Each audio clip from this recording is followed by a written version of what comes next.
What is up, everybody? Welcome back to another episode of the Cinema Wave podcast here at the Culture Wave Media Network, and we are back to finally discuss a movie that's been out now since Christmas time. It is one of the front runners for Best Picture. It is Marty Supreme, the newest movie from one half of the Safdie brothers, starring Timothee Chalamet.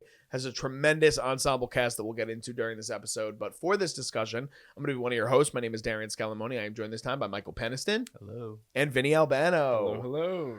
Boys, this is a long time coming. We've been trying to do this podcast for a few weeks now, but holy shit, I'm really excited to talk about this movie. Yeah. We don't know your guys' top 10 lists. I'm not asking for where it would slot in because we already did that recording. You guys could check that out. It was me, Sean, and Liz that did that. But it was in all three of our top 10s for the year. It was Sean's number one movie of 2025. Does this slot in your top 10 for the year? It does. Yes. It does? Vinny, what about you? It also for me. Okay, so that's, I can't remember a movie having that much consensus in the top 10. Just generalized before we jump into this movie, I can't think of a time. This is why I think 2025 was such a special year for movies. I can't think of a time where four movies, you can maybe argue sometimes five, are in everybody's top 10 lists. And we have a crew of 10 people. And I think that there are like three movies specifically, this being one of them, this one, Sinners, and One Battle After Another. There's an argument for maybe Weapons too, depending.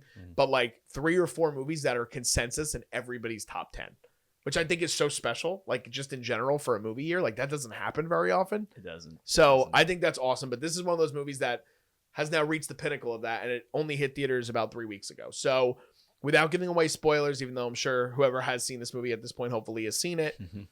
Michael, what are your opening thoughts, broad thoughts on Marty Supreme? Opening thoughts, Marty Supreme. I was very excited. This was one of my most anticipated films, next to Sinners. And so I was already on board with it from when it was first. I think I saw set photos of it when they were first shooting. They shot it in New Jersey and New York. And it just looked really interesting. And I heard Tyler the Creator was in it. And so I was like, what's this? Initial thoughts. I loved it. I feel like it fit the time period perfectly. I feel like performance wise, each character delivered in this. There's a lot of surprising faces you wouldn't expect in this film that I think also very much deliver that you wouldn't even expect to be actors. I feel like, again, this isn't Timothee Chalamet's best role that I've seen him in. To this day, I still think that Beautiful Boy, him and Steve Carell's movie, is still like one of the best things I've seen him in, but this is like definitely the next best thing. It is amazing on all 4 fronts. It's so fast paced and moving. It's exactly what I want of a Safdie film. I can kind of get into like the nitty gritty of that just because I do think that there are areas where it lacks Benny. And like again, like that whole argument that could be made, but again, I feel like this film on all areas was just done perfectly. The score is beautiful. The just like everything down to the costume and wardrobe. Timothy himself has blemishes on his face that are like you watch it and you're like, is this man like an hour in the makeup chair every day? Yeah, right. And it's so funny because I've seen so many people and they're like, oh wow, Timothee Chalamet is like human, like he has acne, and then they're like, no brother, it's it's prosthetic. So it just again goes to show it's a testament to how much they really put into this film, and it's been very well received and it's a very good film. Yeah. Vinny, what about you? Yeah, I 100% agree. I had so much fun with this film. Also, so much anxiety with this film. Josh Safdie, as well as Benny Safdie, but I feel like Josh here has really mastered within Good Time, Uncut Gems, and now here, that guilt-filled anxiety. And some people don't like it. Some people, they want to go to the movies, they want to feel good. But I personally love it. I love that I felt like I was in trouble with the characters, and, the law was going to catch me. Like, I felt guilty, and I felt this enormous anxiety, but it was so exciting and energetic and chaotic, and it's just the epitome of, like, a frenzy in film form. It is awesome through and throughout. And every character... literally almost every character in this film is an asshole in some sort of way, in one way or another.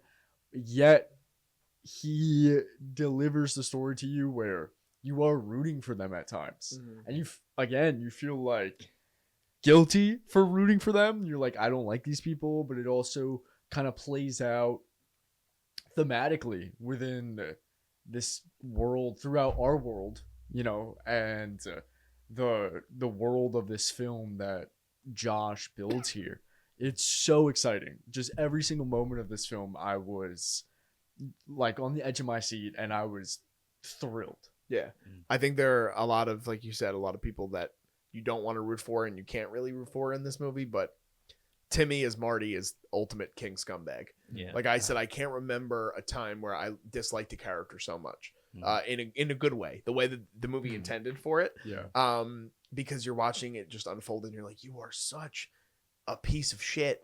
It doesn't matter which way you look at it. It doesn't matter from whose perspective you look at it, but it's all to achieve, again, this ultimate goal of being the greatest ping pong player in the world, which takes us to what the movie is really about. He plays this iconic real life person named Marty Mauser in the 1950s who is on the pinnacle of trying to kind of curb the start of ping pong becoming more of an American sport. He said it's big overseas and he's the best in the American circuit, and he wants to be able to bring it to America and be essentially like like he wants to be, I'm trying to think of somebody for that time, for like the 50s. It's like the Muhammad Ali of ping pong is really what he wants to be. He wants to be the person that has the bravado. He wants to have the flair. He wants to have the charisma. But he also, and he does work for it in terms of what he does. But at the same time, he finds a lot of shortcuts and he fucks a lot of people over in the end, in a lot of different ways in this movie. But the supporting cast too, before we get into the nitty gritty and the spoilers, like Michael touched on, there are some great actors, like born and bred actors in this movie, but there's also the to the like umpteenth degree of what the Safdies do, where they bring in these regular everyday people and also just people that you've seen in different walks of life in this movie as well. So Tyler, the Creator, has a supporting role in this film. George Gervin, NBA Hall of Famer, has a supporting role in this movie. Luke Manley, if you guys don't know who he is, he became famous for being on social media after the Knicks won a playoff game. Josh Safdie, being a big Knicks fan, saw him online, brought him in for an audition, and he has a great supporting role as Dion in this movie. The return of Fran Drescher, who obviously is a big-time actress from The Nanny, but she hasn't done a lot in recent years. Very quick cameos from other NBA All-Stars like Tracy McGrady and Kemba Walker. I'm sure I'm forgetting people. Oh, Kevin O'Leary is the obvious one, the big one. Mr. Wonderful from Shark Tank has probably the second biggest supporting role in the entire movie besides Odessa as Zion, I would argue. As Milton Rockwell. Fred Heschinger also. Fred Heschinger has a random cameo in this movie. Randomly appears. And there's another one that I was just thinking of. Ted Williams, who was a very popular person on social media, who was a homeless man who was like global because he had like this deep, like silky voice, like akin to like a Morgan Freeman. And Josh Safdie brings him in for a very quick cameo just to be like, hey, I love that guy. I saw him on social media like 15 years ago. Let's see where he's at. Let's try to bring him in for the movie. So I love that he does that. And I think that that's what makes the Safdie movies so special, because they have this real authenticity to them that you can't describe other than being like, that person's not actually really acting. They're just being themselves on screen, and that's all that they want because they're characters in their own right. The only one that I really feel like is really acting in this movie, and he does a great job, is Tyler. Like I think like there are Tyler isms in what Tyler the Creator does in this movie, but he's not necessarily the way that you see him presented all of the time. You know? Yeah, I agree. I definitely agree with that, just because I feel like my only experience other than with like acting, especially with Tyler, is Kidding. I mean, Loader Squad. I don't know if we can make that. That's comparison. like a sketch. That's like a sketch show. That's entirely different. But I know that he put on a performance at Kidding. Okay. And yeah, you're right. I feel like it touched on a lot of normal Tyler. I think that there were a few N-words that he dropped in there that probably weren't in the script that were just Tyler. But like, I agree. I feel like performance-wise, all the way around, it was just like just a powerhouse. And I feel like for me, I agree with it being the beauty of the Safdie films, of picking these talents and just knowing their characters perfectly. For me, the best example was Kevin O'Leary in this film. I feel like I heard when they approached him, he was like saying how he'd never acted before a day in his life. And they were like, no, we just want an asshole. Like, just be an asshole, be yourself. And like, he definitely put on one of the best performances in this movie. And so again, it's just a testament to I'd say Josh Safdie and knowing his characters that he's writing and knowing how to truly pick. And like, again, both Safdie brothers are good for this with us picking anybody. But again, each character, I think, I think so much of that has to do with the director trusting people too. Yeah, you can tell. Yeah, like so much of it has to do with the fact that like I think Josh and Benny are two of the best directors in the entire industry of knowing who they want for specific characters. Mm-hmm. Because if you look at all the major films that they've done now with Good Time, Uncut Gems, and their individual movies from 2025, Marty Supreme and Smashing Machine, all of those movies possess that same like DNA. Yeah. At the end of the day, like if you kind of like what Benny does, and I don't know if I want to bring this up before I forget about it, because I know you brought this up at the top, and then Vinny, I'd love for you to kind of echo your thoughts on it. You talked about how you're like, Josh does a great job with this movie, but there's a part of what Benny brought that is missing. Mm-hmm. And for me, I think that there's still that glimmer of humanity in Rob and in Adam's performances in those two movies. Still asshole characters, but there is an element of them that you still root for in a way that feels different than what you do with Marty in this movie. And I think what Benny did, and Vinny and I had this discussion when we covered Smashing Machine.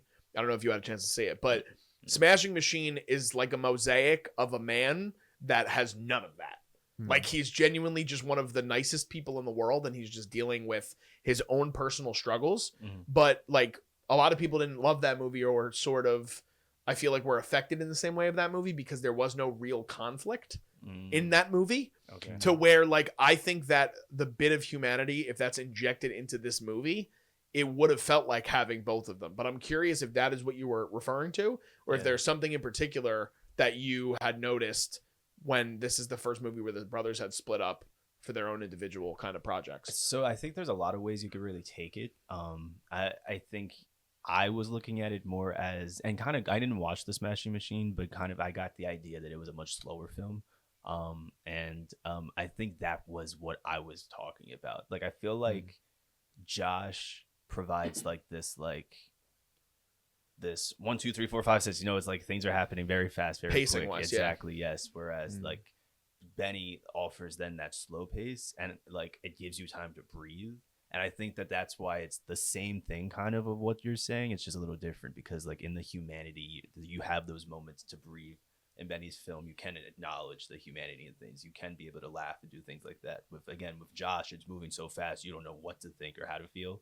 He doesn't give you time to think. Exactly. Yeah. So I feel like the two balance each other out in that regard. And this film, not to say that it doesn't have those moments, like they are tucked in there, like you said. But again, it's just like the second you think you have a moment to breathe, something else is happening with this movie. And so I definitely see it. I definitely want to watch The Smashing Machine just to really, really make that comparison. But even going off their older films, I feel like A Good Time is like a really good time. Time is a really good example. Yes. Thank you. I don't know. I just feel like that mixed with Robert Pattinson is just like you can see how all of them are working together perfectly. I do think that's some of their best work. Yeah, I definitely think that's that balance. If you want to look at it as slow, fast humanity, being able to breathe, it's all the same. Yeah, thing. definitely. I agree with that. Vinny, what do you think about that? Yeah, for me, coming out of this film, my theory is that Benny, not that it's a bad thing, because obviously, this was the thing that I liked the most about Smashing Machine. Benny wants to keep it grounded. So I feel that, at least my theory is their process to the films prior to this was that Josh always wanted to go bigger, crazier. And Benny was like, no, let's keep it like, we could do that, but let's bring it back down to earth, right? But now when it's just Josh here, shit is just happening, like constantly. And it just gets crazier and crazier. Where I compared that to a film like Uncut Gems, where shit is always happening, but it's always kept within the same world. Now, in Marty Supreme, it's not kept in the same world. We have the world of ping pong, and then we go into like the world of crime. Then we go into the world of, you know, what a multi-million-dollar, billion-dollar business with like Kevin O'Leary and Gwyneth Paltrow's character, and it's just like all over the place, and it's just kind of like this explosion, and then that shockwave, just hitting all these pins down in all their retrospective worlds within the film.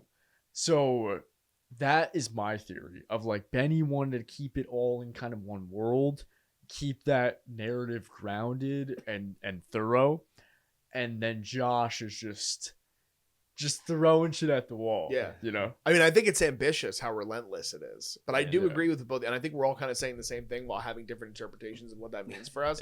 I think of it like this, where like when the Safdie brothers work together, it's almost like what a roller coaster is. Like it's a good roller coaster should feel like, where you have the highs and you have the lows, and you have sort of the pit in your stomach when you drop, but then you also have like the heightened reality of the that makes you feel lightheaded because you're going upward, right? Yep. To where what Marty Supreme does is you're constantly ascending. So it's like when you're taking off on an airplane, you know, and it's weird because it's almost like it's a dream-like state that you're in watching this movie, because like it's almost like it's like a car crash with hover cars. It's like you don't know where you're gonna go next. You don't know where your car is gonna spin out to, but you're always gonna be in the clouds. To where like it's so impressive how he's able to do that. But I do understand what you're saying, because it gets to this point where you're just like, holy shit, man, give me like 1 minute to breathe. Like give me one. And it's weird because, and it's why I think it's gonna put some people off this movie, though a lot of people seem to love it. Like our film teacher from high school is not a huge fan of the Safdie brothers. And when I've had conversations with him about it, because Uncut Gems is one of my favorite movies of all time. And he's like, I don't like that feeling that they give me when I watch a movie. I just don't really like it. And that's part of the reason. And I'm like, well, if people feel that way about Uncut Gems and Good Time, then this movie is really going to make you feel anxious, because like there's no stopping. Like there's a scene with a bathtub. I was just about to bring this. That happens where you're just like it's a real scene in the theater where I sat there and I said out loud in a theater with people, not crowded, but like there's people around, where I literally said, "What the fuck is going on?" Like out loud, because I was just like, "Whoa!" Like what? The movie just took a complete right turn, you know? And it's ambitious and it's a great thing to kind of do. But let's dive into some of those other moments in this movie, including that one if you guys want to tackle it. Where at this point, we're going to be talking spoilers if you guys are still watching. So if you haven't had a chance to see the movie, just pause it. Go check it out. We all recommend it. You should definitely see it. It's one of the best movies of the year. But that pace that you're talking about, give me some examples of maybe where it works well for you, and maybe something that where not that it doesn't work well, but you're kind of in a similar vein, like thrown off, where you're just like, what the hell is going on? Yeah, no, I definitely, again, to reiterate, I definitely don't think I don't think it's a situation where it doesn't work. I think it works for sure in this film. It's just one of those things where you're just like, God damn. Like prepare yourself for exactly, it. Yeah. You know, but it's like, I feel like I wanted to bring up the bathtub scene, because I feel like that especially is like the biggest point in this film, where everyone collectively is just like what in the world is going on? But again, I feel like it's set, everything was done intentional, like very intentional, to the point where it still set the tone, or it set the stage for something else, or for like it to come back in the film at a later act.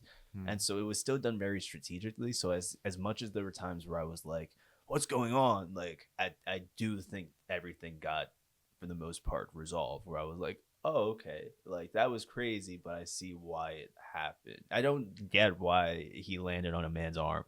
Don't get, like, I don't, and the dog, like, that part was crazy.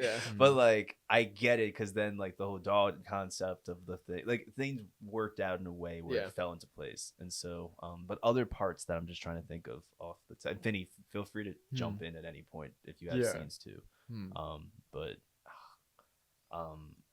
I could pivot if you want. Sure, I love, honestly, everything. Okay, so I'm biased here because I say this all the time on the podcast.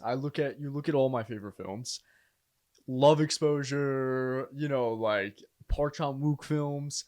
I love this format of storytelling where it's exactly this of like crazy shit, crazy shit, crazy shit.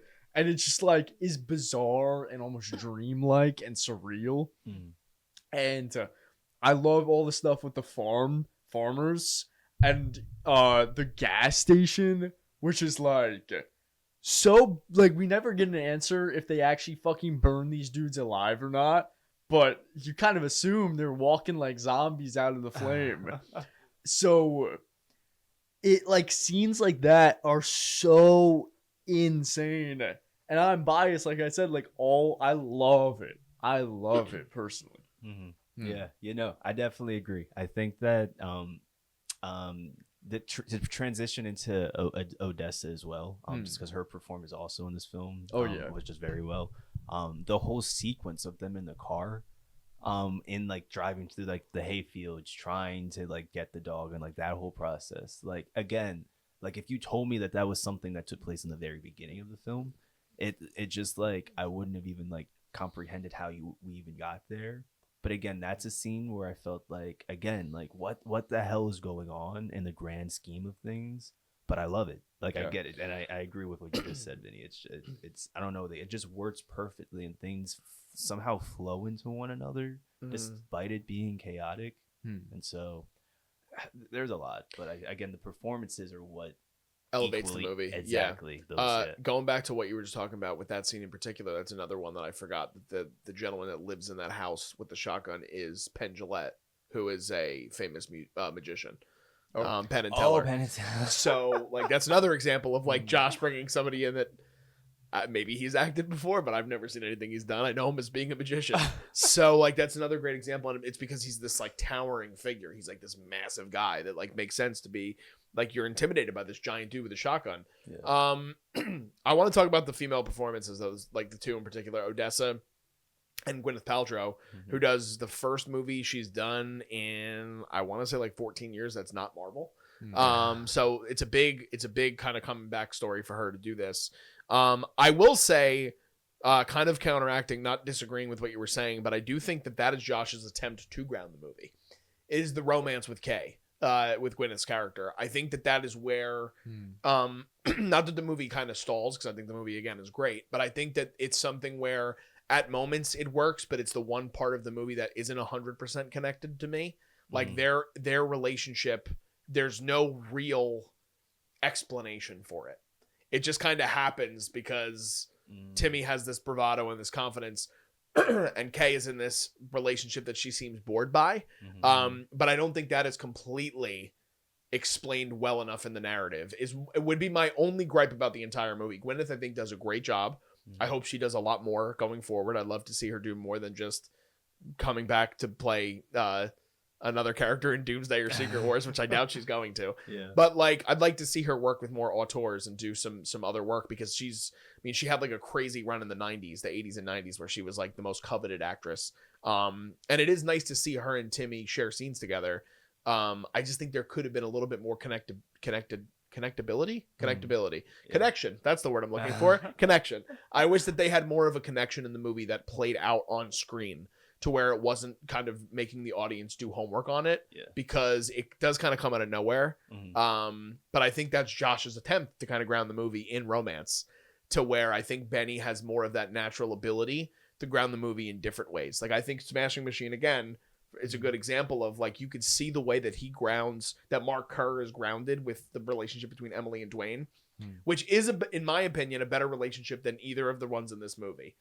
But it also kind of gives this side of making the characters feel individual, to where it just feels like Kay just kind of comes on and is just like attached to the hip of Marty, where there's not much to her character. I don't know if I feel differently. Maybe you guys feel differently, but that's my one gripe with the movie. I definitely feel like there's a lot of things I feel like what you just said. Sorry, I talk a lot. No. I agree and I disagree with some things. So I agree with there not being that connection with Kay and Marty. Like off the jump, they just kind of jump into that, obviously, like scene where they're in the back. And so there isn't any further knowledge. I think it kind of works in the sense of it just throws us in like this, like we're just thrown in this world essentially.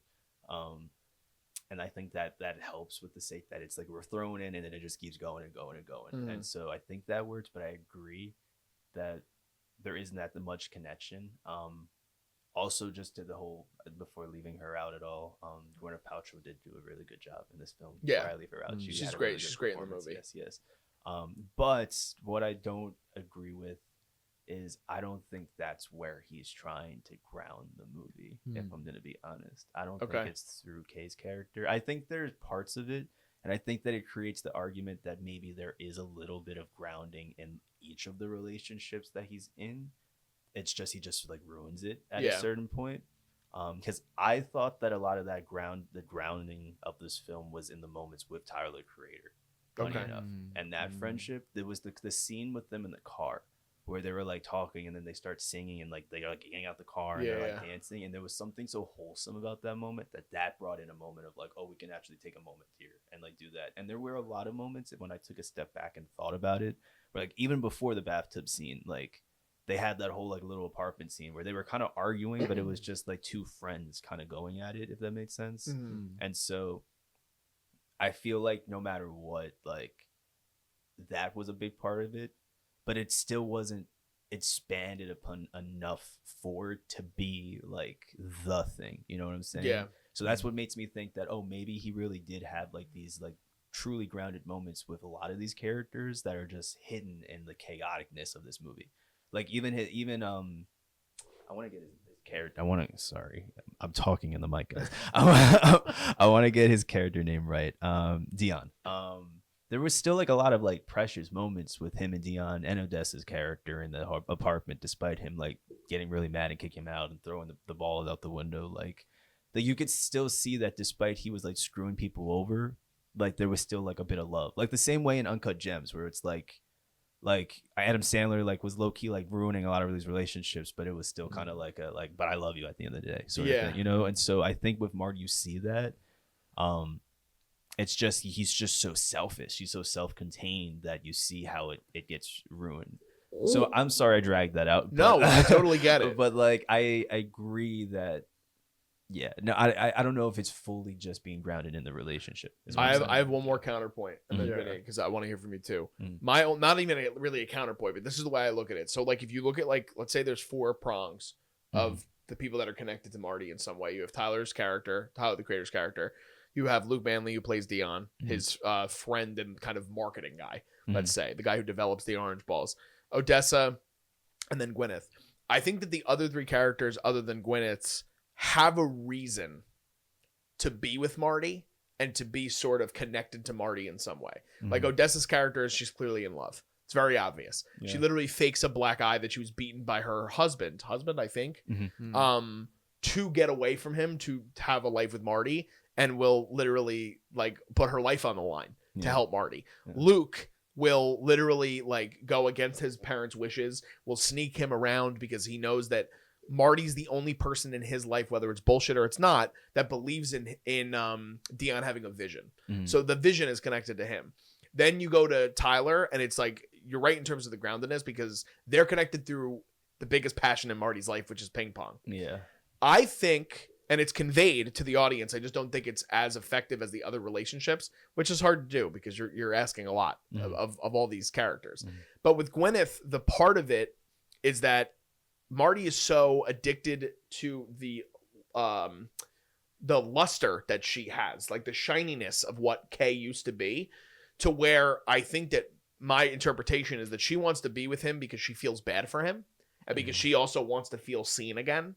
But I don't think it's as complete as the other prongs are, to where like I think the worst example, though it's a great scene, where this happens is when we get to the point where she's going to give him a necklace to help him get out of a situation, to then ending it with her running off. And then that tension of that situation is cut with Kevin O'Leary spanking him. And that's where I think like there should have been more closure and completeness to what Josh was trying to get across. Maybe I'm the only person that thinks that way. Maybe if there's others, I'd love to hear the thoughts, but it is, again, it's a hard balancing act because Marty has so many different connections to so many different characters throughout the movie. Mhm. That's just, if I had one gripe with the movie, that would be it. Is that I wish there was a little bit more roundedness to that idea of what Josh was trying to get across with Kay and Marty. But Vinny, what do you think? Yeah, I feel very neutral. Well, first things first, because we started this discussion with the women performance. The actresses. Odessa and Gwyneth. Yeah. Odessa and Gwyneth give such good performances. Like, hands down, they're amazing. Like, both of them in both their roles. For me, talking about the grounded nature of the film, I actually have a third and different take of what's trying to ground the film. Okay. And that's the pregnancy. For me, the final thesis of the film, and I feel like this is kind of the majority of what people interpreted in the ending scene, is that him seeing his baby and him crying, he realizes it's bigger than just himself, right? That all this, he's being an asshole. Now you got to take care of someone other than yourself, right? Mm-hmm. And that for me is like snap back into reality, like a slap in the face. And that's why I say that the pregnancy aspect of the film is the grounded nature and the grounded element, especially since we start the film with the conception. Mm-hmm. Also amazing opening sequence. I love it. It's a lot like Uncut Gems. Yeah. I know a lot of people were hating, but that's a great title sequence. With the idea of the going to Gwyneth's character, the relationship there with Kay and Marty, I'm very neutral about it. I'm very neutral because I love their scenes together. I love the tension that it gives. Like, it just ramps up the stakes constantly. But I also do agree with you on a lot of the points of that.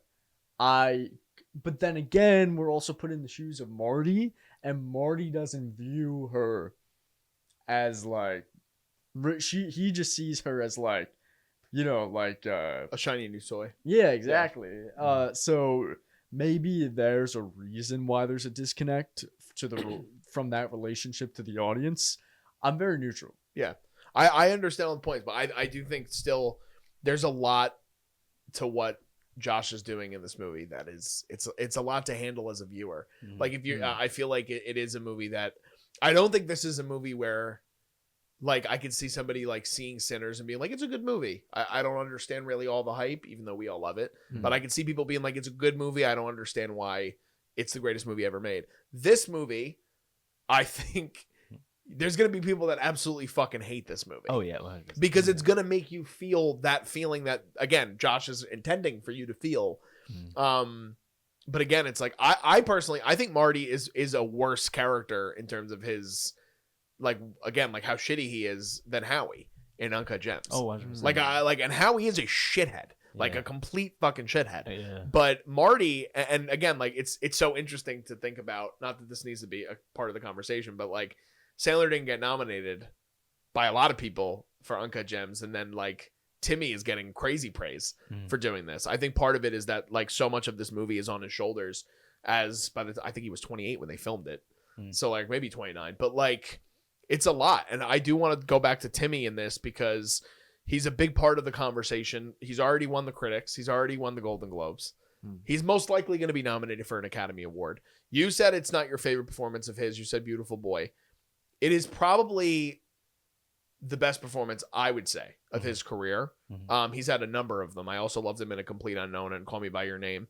Vinny, jumping to you, do you think this is his best performance? And what do you think about his chances for the Academy Awards and also just like his performance in general? Yeah, it's hard because I actually admittedly have not seen Call Me By Your Name. Okay. Is this his best role? It's up there. It is up there. See, that's the thing. It's like the reason why a lot of people were like, oh, well, a lot of people I talked to said they just see Timmy. Like, they can't unsee.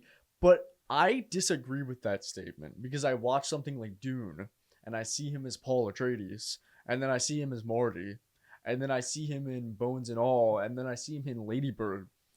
And I think every actor has like a common shtick. Yeah. Right.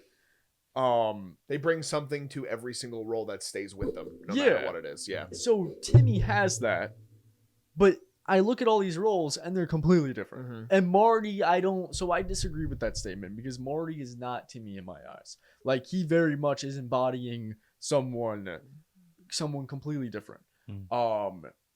Now that might have had a after effect, like many actors, they take on this persona for so long and then we see it kind of seeping into the marketing, right? I mean, this is a bad example, but Jared Leto, like he's just Austin like, Butler as Elvis Austin is a Butler. great recent example. Yeah. So maybe that bravado of Marty is seeping now into the marketing, and then that's why people are like, oh, well, now Marty's reminding me too much of Timmy. But regardless, I do think this is at least top 2, if not his best performance. I also have to see Call Me By Your Name, but it's really good. Yeah. Mikey, what about you?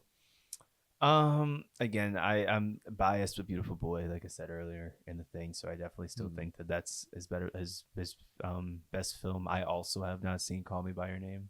What do you think about his Oscar chances? I think that at this point he probably is gonna win, and I'm not. It's not that I'm upset about that. I know that first and foremost, let me say, I'm sure Mikey Madison winning last year is not at all sitting tight with him, so I know he's gonna make sure he wins the Oscar no matter what. But again, not that I'm upset with it. I think that it's a well-deserving Oscar nomination and win if he gets it. I'm also just biased because Michael B. Jordan legitimately played 2 people in one movie. There's a lot of people this year that have played 2 people in one movie, and he only played one person in this film. He got very much got into the character, and I think it's a great role. And again, his second That's the Beautiful Boy performance of his for me. But there's literally somebody that played 2 different people and distinctively played them differently. Yeah. Why is he not? My only argument with that is that it's been done. Not that Michael B does a great job as both Smoke and Stack and Sinners, but it's been done. He's not the first person to ever do it, and not everybody's ever been awarded for that. Exactly. So the Academy doesn't look at it that way. My argument against why and this is as of today, my opinion can change. Where our opinions are allowed to change, people. I think that there's still a weird stigma with the young man up and coming in Hollywood. It's a weird thing. And I talked about it extensively on our Golden Globes recap if you guys want to check it out about Leo. Because Leo got 4 Oscar noms before he won for a movie that he probably shouldn't have won for. And the same story goes for Al Pacino for like literally being nominated for 4 or 5 Academy Awards before he won for playing a blind guy. Like, it's just not, it's a weird thing. Hollywood is like, the Academy is very hard to kind of see where they're at. I definitely think he's getting nominated. Oh, yeah. And my other thing is that I do think, Michael B. Jordan included, this is the hardest year for lead actor that I can remember in a really long time. Like, there's a number of performances that I think are you can completely make a case for on why they should be nominated at the Academy Awards. So it's going to be interesting when we see the final 5 who winds up getting there, but I do think Timmy has a great shot at it. One individually for both of you guys. The Music Man, Mikey. Let's talk about Daniel Lopatin's score, and then Vinny, I want to talk about Darius Kanji's cinematography, because they're 2 huge things that stand out in the movie that are very singular and are obviously a major part of why the vision of this movie is as good as it is, because they're both kind of in congruence with one another on how the movie operates and how it has the pace that it has. So I want to start with the score, and also shout out to my favorite song of all time is the anthem of this movie, which is Everybody Wants to Rule the World, which I love. But Mikey, let's talk about the score, and then Vinny, I'd love to hear about cinematography. Yeah, I feel like soundtrack and score, Everybody Wants to Rule the World was just very nice to hear, and it fitting, even for the time. But the score itself, it was just so like enriching, and I feel like it's funny enough, I didn't even acknowledge the score when I first watched it. It was more so like, I guess there was so much going on, but there were still times where it wasn't the main focus with everything going on, but it was still very prevalent. And it wasn't until after the fact that I was on Instagram where I like scrolled onto his the composer's Instagram page, and I like saw him promoting the music and just like the focus on the score itself. And I was like, wow, wait a second, this is so much more intricate than I really thought. And it's like the way that he's able to follow the pacing at times with this movie, but still kind of keep it like in like that's where the groundedness is almost coming in at times, because there's like such a peacefulness in the most chaoticness that it's going on you wouldn't even realize, but then he'll kind of like build into it. And so it's like he's actively using it to kind of like amplify the scene, but also again just complement the scene. But then little details that he'll do where it's like in the actual ping pong matches where it's like he'll do like little like weird like do like I can't even describe it perfectly because they're like weird singular notes that he'll kind of just play at times, almost like a doorbell if you like listen to a doorbell, like ding ding. Yeah. But it's like the way that it goes in with the actual actions of the games of the ping pong, it just like fit perfectly. I think to one scene specifically, the first match where Marty's just very cocky. And I think he ends up losing that match, if I'm not mistaken. Yeah, he loses that match. But he's like doing things that he's playing with the crowd. And the score very much complements how he's acting in that moment. It's like, I wish I can describe it a little bit better. But just if you ever get a chance, just like listen to the score individually. It's very, I was beautiful. gonna say, I think the best way to describe successful scores is when it's underlying and it supports what the narrative is, but it doesn't distract you from what the movie is, and then it sticks with you after the movie. Yeah, like there's obviously like there's different things where like certain scores are about like a specific thing. Like I think about like what like the Avengers score is something that like in the Avengers movie, it's like the only thing that sticks out to you is that, because it fits exactly what that means for the characters to kind of come together. Yeah. Where this movie, it kind of serves the general story, while there are still moments that feel specific to Marty, that feel specific to Dion, that feel specific to Odessa's character. So that's why I think it sticks out as one of the best ones of the year. Vinny, the cinematography is crazy in this movie. Give us just a couple of scenes that stick out to you, or moments, and the vibe of the cinematography that makes it stand out as one of the contenders at a lot of the award shows from Darius Khondji. Yeah, so Darius Khondji also, before I say anything, he is shot. Seven is by far top 3 most beautiful looking films of all time, in my opinion. Seven is the pinnacle of cinematography, and he shot that. And what I love about his use of cinematography is how real and gritty it is. I adore the amount of scenes in this where, oh my god, he is not afraid to just have shadows on the characters' faces. He's not afraid to make it contrasty and dark. I love, which is typically something that is not, or something that it's frowned upon, but his use of really intense overheads, you rarely see that. But with his use of like the position of the camera, we're going low angle at times, those really exaggerated overheads, it adds like a dramatic feeling that you don't get a lot in a lot of standard cinematography, where they're just trying to light it for the actor to look nice. But in this film, it's not squeaky clean. They're trying to make it dirty. They're trying to make it dramatic. So you have these really intense overheads. I love the scenes when Marty's walking through the hall into the ping pong like recreational center to go talk to the guy who runs the ping pong tournament. Yeah. There's 2 times where he's walking through that hall and there's no light aside from the overheads, and he's dipping in and out of shadow. It's beautiful. I love the shots in the shoe room where I said again, those really harsh overheads. We're shooting at low angles, so we're seeing their faces, but they're just like, there's so much light hitting the top of their heads, and there's a lot of shadow on their faces, but the visual clarity is still retained. Like, you could still see what's going on. You could still see the characters, the actors' faces. it's a balancing act that's really, it's very well done. And then the last thing I would say, which this is more of a Josh Safdie thing, but it is, you need a good cinematographer to pull it off. The extreme close-ups. Josh loves to pull in on characters, have their whole face take up the entire frame, and the way the faces are lit are great here, and it looks great, and it's intense, and we see the wrinkles, and we see the subtlety, the twitches. It's so well done. Yeah, I agree. All right, we've been talking about this movie for a while. I think it's time for last thoughts and scores. So, Michael, we're going to start with you. Last thoughts. Kind of just touching on little things in the conversation I didn't get to say before. To your earlier point, as far as the four Prongs. The 4 prongs. Yeah. I think it's 5 prongs.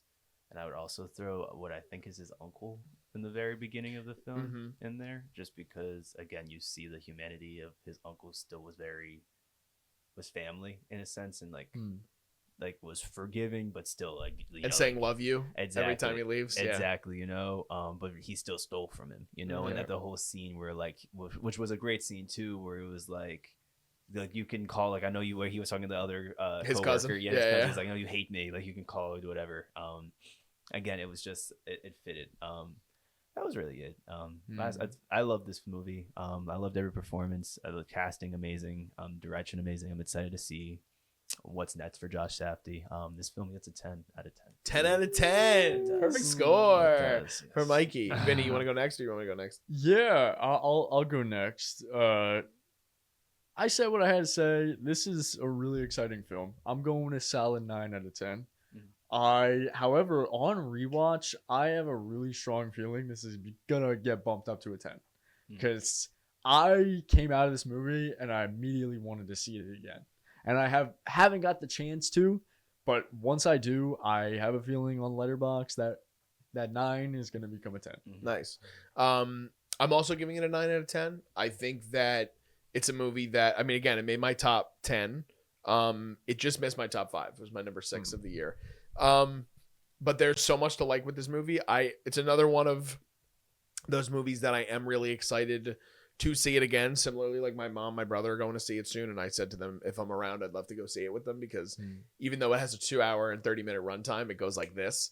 Like there's it's so crazy to me that like in the last 10 years we've had this, Wolf of Wall Street, and One Battle After Another being these like crazy long runtimes that just like the fact that these filmmakers can make the movies fly by is such a testament and such a real achievement, because I don't think people understand like what that means to have a movie that's 2.5 hours, have you sit down in the theater and just be like, man, I'm ready to go again. Like that's a crazy feeling to have as an audience member. So really excited to see what Josh Safdie does next. Benny already has his next movie lined up, another reunion with Dwayne Johnson. So I'm curious to see if Josh goes back to the Timmy well, or maybe he decides to work with somebody else. I'd love to see another Sandler Safdie reunion. So hopefully we get that. But we all gave it 9s or 10s, a very high score here at the Culture Wave Media Network for the Cinema Wave podcast. What are your guys' thoughts on Marty Supreme? If you had a chance to check it out already, let us know in the comments. What did you guys like about it? Maybe you guys were on the other side like we talked about. Maybe you guys hated this movie. And if you did, we want to have a conversation about it, because I'm so curious to know why you guys might not have liked it. Please share this with your family and friends. Be sure to go check out this movie in a theater if you guys can, if it's still playing around by you guys. I'm sure it is. It's already made, I think, around 100 million worldwide. It just got to the UK, I think, this week. So it's made like 70 million domestically. So a great movie for the US audiences since Christmas. So hopefully you guys had a chance to check it out. You guys can follow us on social media if you don't already. All that stuff is below me in the video. It's also in our YouTube description. We're on Instagram. We're on Facebook. We're on Threads. We're on TikTok. And we're currently running our Cinema Wave Awards on Instagram and on YouTube. You guys can check that out, where you can see our nominees for the Best of Film and TV in 2025. And Marty got a lot of nominations, including Timothee Chalamet for Best Lead Actor, as well as Josh Safdie for Best Director and Best Picture. So please let us know what you guys think about that. Just signing off. I'm Darian Scalamoni. I'm Mikey Penniston. And I'm Vinny Albano. And we'll see you guys next time. This is The Culture.